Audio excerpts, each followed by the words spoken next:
오늘 찬양도 은혜로웠습니다. 감사해요. 고맙습니다. 마스크 쓰고 찬양하는 게 쉽지 않아요. 정말. 우리 찬양대 고맙습니다. 자, 우리 함께 기도하고 하나님의 말씀 나눕니다. 거룩하신 아버지, 저희들은 이제 하나님의 음성을 기다립니다. 부족한 점 세우셔서 말씀 증거하게 하셨는데 우리 가운데 주님 말씀만 풍성하게 임하는 복된 이한 시간 되게 해 주옵소서. 주의 말씀 받으면 말씀으로 내 생각을 고치고 말씀으로 내 삶의 태도를 바꾸고 하나님의 사람으로 변화되게 하여 주시기를 원합니다. 전하는 자나 듣는 자 피차간에 주의 말씀으로 은혜에 나리워 주옵소서. 예수님 이름으로 기도하옵나이다. 아멘. 자, 오늘은 끝까지 좋아야 합니다 라는 제목으로 말씀을 증거하도록 하겠습니다. 과거의 기업들은 얼마나 많은 매출을 올리느냐에 관심을 기울였습니다. 그게 기업을 평가하는 수단이었죠. 1년에 매출 얼마냐, 이익 얼마냐, 이거에 온통 관심을 쏟았습니다. 그래서 수단과 방법을 가리지 않는 경향이 좀 있었죠. 예를 들어 공장에서 폐수가 나오면 이거를 재처리해가지고 흘려보내야 되는데 그냥 하수에다가 직접 흘려보내곤 하지 않았습니까? 예를 들어서 그렇다는 겁니다. 왜 그런가요? 돈만 벌면 되니까 어떻게든지 이익을 극대화하려다 보니까 이런 일들을 하게 되는 겁니다. 근데 최근에는요, 기업의 평가 기준이 달라졌어요. 벌써 한 10년 전으로 제가 기억을 하는데 하버드 비즈니스 스쿨에서 나온 어떤 자료를 보니까 이제는 굿 컴퍼니가 소비자들로부터 선택을 받는 시대가 되었다는 거예요.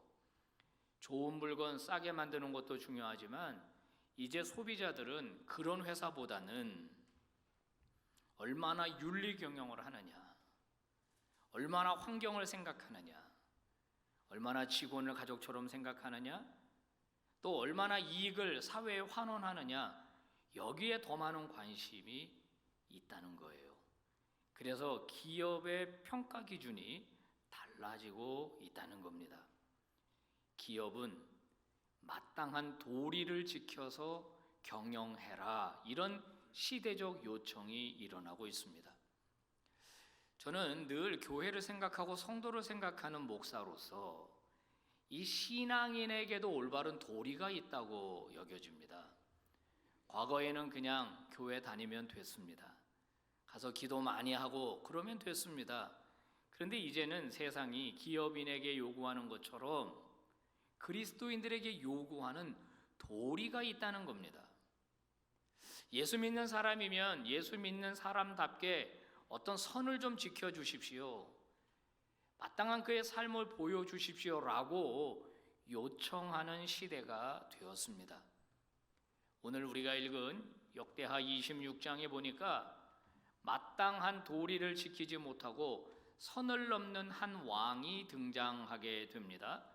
그 사람의 이름은 우시야입니다. 우시야. 자, 그가 지금 무슨 일을 하고 있는지 16절에서 만나보도록 하겠습니다. 시작. 그의 하나님 여호와께 범죄하되 곧 여호와의 성전에 들어가서 향단에 분향하려 한지라. 네, 왕이 지금 분향을 하려고 합니다. 요즘 여러분 대선 주자들이 현충원에 가서 분향하는 모습 봤죠? 가운데 딱 서고 주변에 많은 사람들이 함께 쫙 걸어가서, 저는 개인적으로 되게 멋있더라고요. 그 장면이 가서 가운데 가서 쫙 이렇게 분향하잖아요. 왕이 지금 분향하려고 합니다. 여러분, 이게 왜 문제가 될까요? 왕이 전 백성을 대신해서 하나님 앞에 분향하면서 기도하면 좋은 거 아닌가요? 그렇지 않습니다. 이 일은 왕이 해서는 안 되는 일이에요. 하나님의 법으로 정하신 일입니다. 민수기를 한번 보시겠어요? 18장 7절 시작. 너와 내 아들들은 제단과 휘장하는 모든 일에 대하여 제사장의 직분을 지켜 섬기라. 내가 제사장의 직분을 너희에게 선물로 주었은즉 거기 가까이 하는 외인은 죽임을 당할지니라. 아멘. 우리 찬양대가 아주 잘 읽어주니까 너무 좋네요. 예. 여기 뭐라고 말하냐면 제사장이 가지고 있는 직분이 있는데 그 직분이 하나님 앞에 제사를 드리는 일은 기본이거니와 하나님의 성전을 보호하는 일, 질서를 지키는 일도 제사장에게 주어진 직무라고 하는 거예요. 근데 그 중에 뭐가 포함되어 있냐면 저기 들어와서는 안 되는 외인이 들어오게 되면 죽이라는 겁니다. 여러분 이게 그 뭐 때려줘라가 아니라 혼내줘라가 아니라 죽이라는 걸 보면 이게 얼마나 엄한 법인지를 알 수 있지 않습니까? 일단 참고적으로 성전이라고 하는 것은요 이방인도 올 수는 있습니다. 근데 이방인의 뜰까지만 들어올 수가 있어요. 그 선을 넘으면 죽이도록 되어 있습니다. 여성들도 성전에 들어올 수 있는데 여성들이 들어오는 공간이 제한이 되어 있습니다. 그 넘어가면 안 돼요. 그럼 죽이라는 겁니다. 그 다음에 이제 남자들, 유대인들의 남자들이 들어오는 공간이 있어요. 거기까지만 들어올 수 있는 겁니다. 그것 넘어서면 죽이라는 겁니다. 지금 우시야 왕이 들어간 곳은 제사장만 들어갈 수 있는 곳으로 하나님이 정해놨어요. 아무나 못 들어가도록 한 겁니다. 그러니까 제 아무리 왕이라고 하더라도 들어갈 수 없는 거예요. 그래서 이거는 범죄 행위에 해당이 된다고 오늘 본문은 계속 반복해서 말해준 거거든요. 이건 범죄했다. 왕이시여 왜 범죄하려고 합니까? 이건 해서는 안 되는 일입니다. 이렇게 제사장들이 말을 합니다. 그러면 법대로 한다면은 아무리 왕이라도 지금 죽여야 됩니다. 근데 그럴 수가 없잖아요. 왕이니까. 그래서 본문 18절에 보니까 제사장들이 동원이 됩니다. 80명이 와가지고 가로막아 선 겁니다. 제사장 80명이 가로막아 서면서 왕에게 이렇게 말합니다. 18절 시작. 우시하여 여호와께 분향하는 일은 왕이 할 바가 아니요 오직 분향하기 위하여 구별함을 받은 아론의 자손 제사장들이 할 바니 성소에서 나가소서. 자, 법칙을 일러줍니다. 왕이시여 알고 계시잖아요. 이거 제사장만 할 수 있는 일입니다. 왜 이러십니까? 여기 나가주세요. 더 들어오시면 안 됩니다. 나가주세요. 이렇게 만류를 한 겁니다. 자, 성도 여러분, 여러분이 만약에 우시야 왕이라면 어떻게 하시겠습니까? 고집을 피우시겠습니까? 아니면 뒤로 물러나시겠습니까? 자, 고집을 피우면 왕의 권위가 더 올라가겠습니까? 물러서면 왕의 권위가 더 올라가겠습니까? 아무리 왕일지라도 하나님이 정하신 법을 지키면 그것이 왕의 권위를 더 세워주는 일이 되는 건데 오늘 우시야는 화를 내기 시작합니다. 무슨 소리냐? 비켜라. 내가 이 나라 왕이다. 니들이 제사장이라고 내 앞을 막을 수는 없다. 다 비켜라. 그러면서 고집을 피우는 겁니다. 태도를 바꾸지 않는 거예요. 더 분노하고 있었다고 성경은 말하고 있습니다. 여러분 우시야는요 원래 이런 사람이 아니었습니다. 그는요 굉장히 괜찮은 사람이었어요. 16살 때 왕이 되거든요. 그의 아버지가 에돔의 신을 섬기는 일을 했기 때문에 굉장히 그 의로운 그 부하들의 신하들에 의해서 이제 살해를 당해요. 왕이 잘못 가니까 신하들이 보고 있다가 왕을 죽인 거거든요. 16살이면 어린 나이 아닙니까? 그 어린 나이에 준비도 없이 왕이 된 거예요. 그 왕이 되자마자 그는 아버지와는 달리 하나님을 잘 섬겼습니다. 그리고 그의 옆에는 누가 있었냐면 예언자, 선지자 스가랴가 있었어요. 그래서 중요한 일이 있을 때마다 스가랴에게 자문을 구합니다. 이거 어떻게 할까요? 이렇게 하면 되겠습니까? 이게 하나님에게 영광이 되겠습니까? 그 스가랴가 조언을 해준 겁니다. 그리고 그를 지도해 준 거예요. 자, 그랬더니 어떻게 됐느냐? 그가 형통하게 되었다는 겁니다. 오늘 본문 4절과 5절이죠. 읽어봅니다. 시작. 우시아가 그의 아버지 아마샤의 모든 행위대로 여호와 보시기에 정직하게 행하며 하나님의 묵시를 밝게 하는 스가랴가 사는 날에 하나님을 찾았고 그가 여호와를 찾을 동안에는 하나님이 형통하게 하셨더라. 자, 여호와 보시기에 정직하게 행했다. 하나님의 기준이 있는데 하나님의 기준에 맞았다는 겁니다. 정직하게. 그리고 여호와의 묵시를 밝히 하는 스가랴라고 하는 선지자, 영적 지도자에게 도움을 받았다는 겁니다. 그런데 보니까 그가 사는 날에 한 걸 보니까 스가랴가 죽고 난 다음부터 달라졌던 것 같습니다. 더 이상 하나님을 찾지 않았던 것 같아요. 그런데 그가 하나님을 찾는 날 동안에는 하나님이 어떻게 하셨다? 형통하게 하셨다는 겁니다. 형통. 우시야가 왕위에 오를 때만 하더라도 그가 통치하는 남유다는 국방적으로나 그리고 정치적으로나 경제적으로 굉장히 어려웠습니다. 북이스라엘에게 눌려 있었어요. 그런데 16살짜리 왕이 하나님을 의지하면서 이 정치를 하니까 하나씩 하나씩 모든 것이 좋아지는 겁니다. 특별히 군사적으로도 이 무기 만드는 공장을 세우면서 굉장히 강력해졌어요. 경제도 살아났습니다. 저수지를 파가지고 광계 농업을 하고요, 포도원을 개간하고요. 그러면서 이 백성들의 삶의 질을, 이 경제적 수준을 많이 높여놨습니다. 하나님이 형통하게 하셨다는 거예요. 그래서 부강한 나라가 됐고 강한 나라가 됐고 경제적으로도 부유하게 되었고 우시야의 이름이 이제 많은 사람의 입에서 회자되는 겁니다. 저 나라 왕이 우시야래. 우시야 왕 때문에 이렇게 된 거야. 이렇게 우시야가 높임을 받게 된 것입니다. 여러분, 구약 성경을 읽으면 나타나는 영적인 원리가 있습니다. 그게 뭘까요? 하나님을 경외하며 순종하는 자에게 하나님이 형통의 복을 주신다는 것, 이것이 성경에 나타난 영적인 원리입니다. 여러분, 믿으시기를 주의 이름으로 축복합니다. 하나님을 반드시, 물론 어려움도 없고 시험도 있지만은 결국 하나님을 경외하는 자를 하나님은 그냥 두시지 않아요. 그의 인생을 잘 되게 하십니다. 그래서 주변에 있는 사람들로부터 저 사람 하나님을 경외했더니 복을 받았어 라고 인식하게 해야 하나님을 경외하는 더 많은 사람들이 나오게 되는 거예요. 제가 자주 말씀드리지만 여러분이 하나님이라도 그렇게 하지 않겠어요?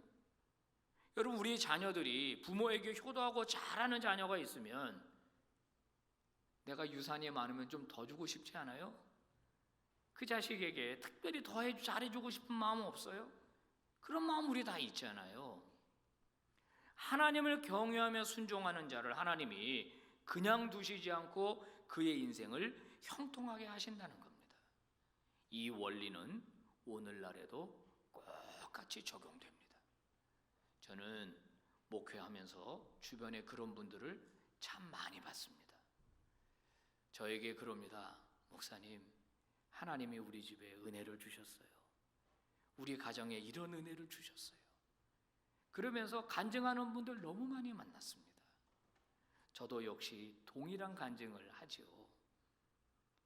하나님, 어떻게 저 같은 거를 목사로 만들어 주시고 이렇게 남양주까지 오게 하시고 빛과 소금교회 이렇게 큰 교회 목회할 수 있게 해주셔서 하나님 감사합니다. 제가 뭐 하나님께 내놓을 게 있겠습니까? 뭐 하나님에게 제가 뭐가 있습니까? 하나님의 은혜로 제가 여기에 왔습니다. 하나님을 경외했더니 하나님께서 내게 은혜를 베푸셨습니다. 저는 그 한 가지 고백밖에는 없어요. 앞으로도 마찬가지입니다. 여러분도 그런 고백의 주인공이 되실 수 있기를 주의 이름으로 축복해 드립니다. 우시야도 그런 사람이었어요. 그런데 그런 그가 왜 이렇게 분노하면서 제사장들이 하지 말라고 말리는데도 불구하고 고집을 꺾지 않는 걸까요? 그 이유가 본문 16절에 나오고 있습니다. 봉독합니다. 시작. 그가 강성하여짐에 그의 마음이 교만하여 악을 행하여 그의 하나님 여호와께 범죄하되 곧 여호와의 성전에 들어가서 향단에 분향하려 한지라. 네, 마음이 강성해졌다는 겁니다.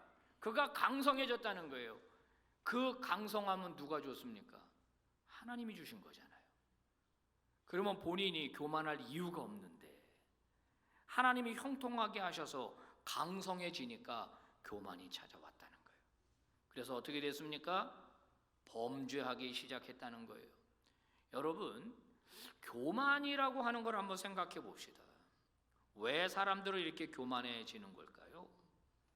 교만한 이유가 뭡니까? 16살 딸 어릴 때는, 우시야가 힘이 없을 때는, 아직 연약했을 때는 겸손했습니다.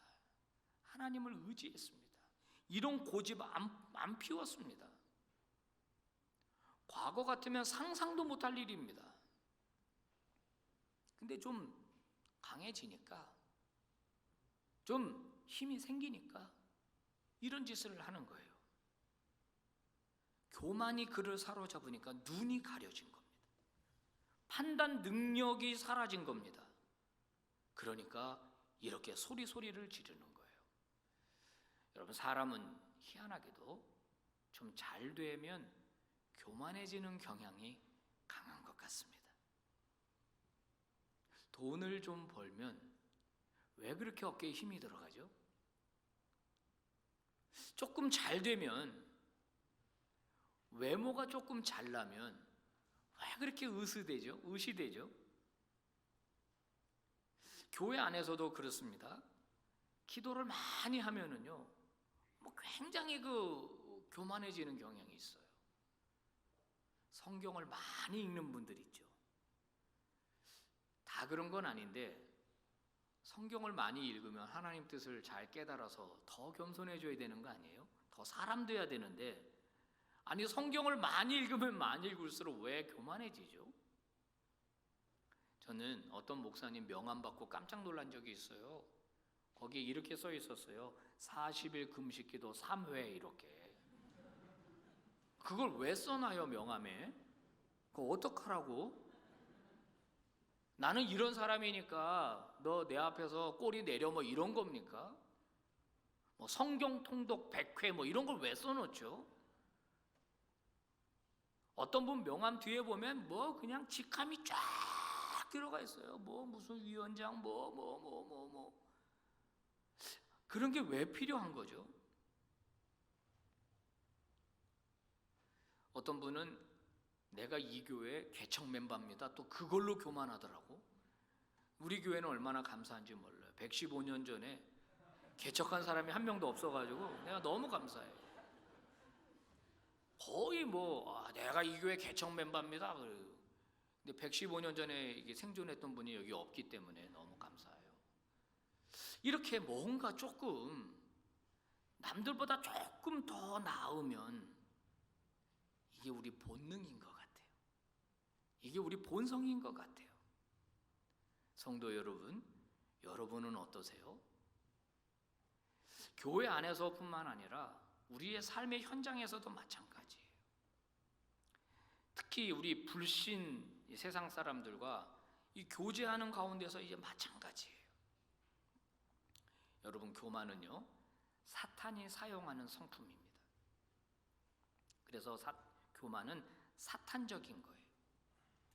하나님은 교만한 사람 엄청 싫어하신다 그랬습니다. 그래서 야고보서 4장 6절은 이렇게 말하죠. 그러므로 일러스되 하나님이 교만한 자를 물리치신다. 겸손한 자에게 은혜를 주신다. 잠언 16장에서 뭐라 그래요? 교만은 패망의 선봉이다. 거만한 마음을 가지면 넘어지게 된다. 이것이 성경의 증언입니다. 왜 이렇게 성경이 자꾸 말하는 걸까요? 저와 여러분의 본성이 바로 교만하기 때문입니다. 저도 정신줄을 놓을 때가 간혹 있습니다. 깜짝깜짝 놀라는 게 제 안에서도 교만이 머리를 드는 걸 느낄 때가 있어요. 나 이거 왜 이러지? 나 미친 거 아니야? 다시 돌아서고 한단 말이에요.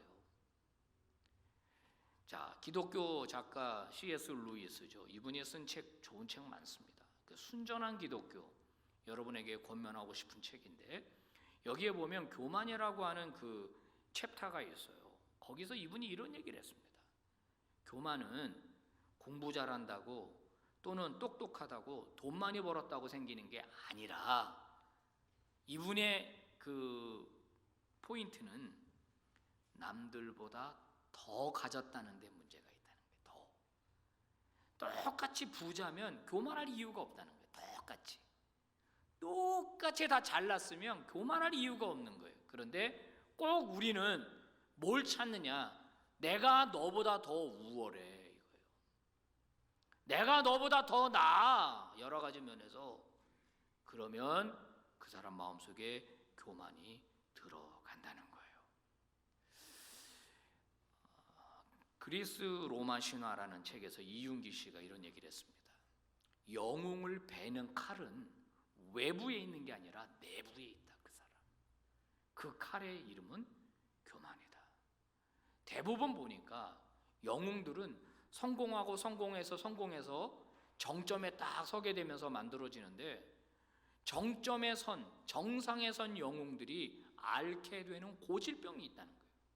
그 고질병은 휘브리스, 오만이라고 말하면서 결국 그 오만의 칼이 그 사람을 베기 시작하고 그 병에 걸리기 시작하면 그 사람은 이제 하락의 주기로 접어든다 그랬어요. 상승하다가 오만이란 병에 걸리는 순간부터 그 사람은 나락으로 떨어지기 시작한다는 거예요. 성경의 증언과 맥을 같이 하는 부분입니다. 성경에서 교만에서 망한 대표적인 왕이 사울 왕입니다. 사무엘상 14장 15장 이렇게 읽어보면은 사울은 초반에 굉장히 온유했던 사람이었어요. 키도 크고 굉장히 훤칠한 사람이었는데 굉장히 겸손했고 마음이 따뜻한 사람이었어요. 공감 능력이 있었어요. 그리고 또 용맹해야 될 때는 용맹한 사람이었어요. 정말 괜찮은 사람입니다. 그 예언자의 무리에 있을 때는 성령 감동을 받아서 영적인 경험도 충만하게 했던 사람이에요. 진짜 괜찮은 사람이었어요. 그러니까 그를 이스라엘의 초대 왕으로 세우지 않았겠습니까? 그래서 왕이 된 거예요. 제비 뽑을 그 당시에 이미 하나님은 사무엘 선지자를 통해서 이미 그 사람을 만들어 오고 있었어요. 제비는 결국 공개적으로 공식적으로 뽑은 행위였고 이미 하나님이 그를 점찍어 두셨거든요. 그런데 그가 넘지 말아야 될 선을 넘은 겁니다. 즉 교만이라고 하는 병이 들어가니까 하지 말아야 될 일, 제사장만 드려야 할 수 있는 이 제사를 드린 겁니다. 그때 사무엘이 사울에게 이렇게 충고했습니다. 세 번역이죠. 읽어봅니다. 시작. 임금님이 스스로를 하찮은 사람이라고 생각하시던 그 무렵에 주님께서 임금님께 기름을 부어 이스라엘의 왕으로 세우셨습니다.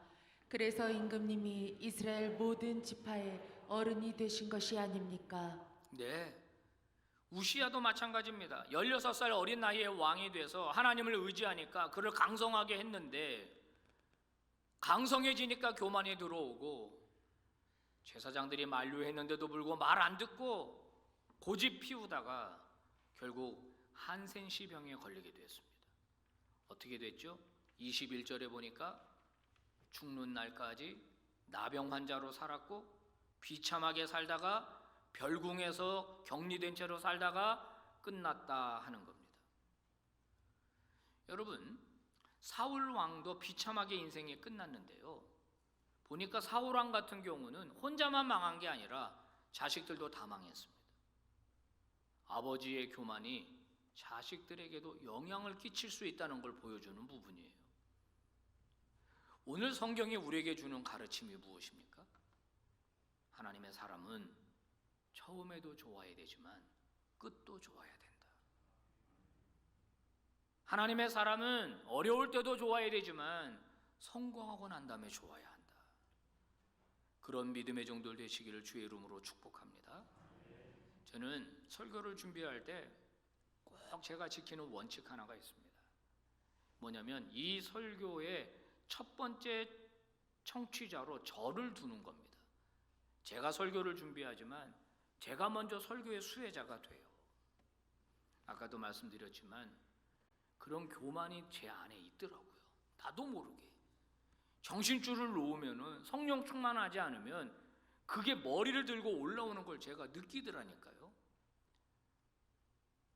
이 작은 교회 목사님들 만날 때, 나이가 어린 목사님들을 만날 때 나도 모르게 우월감을 갖는 경우를 제가 느끼고 난 다음에 야, 이게 교만이라고 하는 게 사람을 안 가리는구나. 이걸 제가 깨닫게 되었습니다.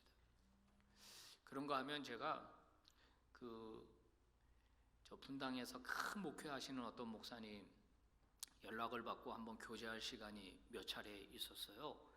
큰 교회입니다. 교회 갔더니 로비에서 그 수위하는 아저씨도 계시고 목사님 방 가려니까 뭐 8층인가 엘리베이터 타고 올라가요. 야, 이 교회가 엘리베이터 8층까지 있구나. 우리는 장애인 엘리베이터밖에 없는데 그 올라갔더니 또 비서실이 쫙 있는 거예요. 거기 또 행정 담당 부목사님이 다 와가지고 맞아주고 막 은근히 막 이렇게 움츠리는 거 있잖아요. 기가 죽고 교인이 뭐 몇만 명이니까 그 교회. 그래서 이제 그 담임 목사님 방 안에 들어갔는데 만나보고 깜짝 놀랐어요. 아니 어쩜 이렇게 겸손하시지?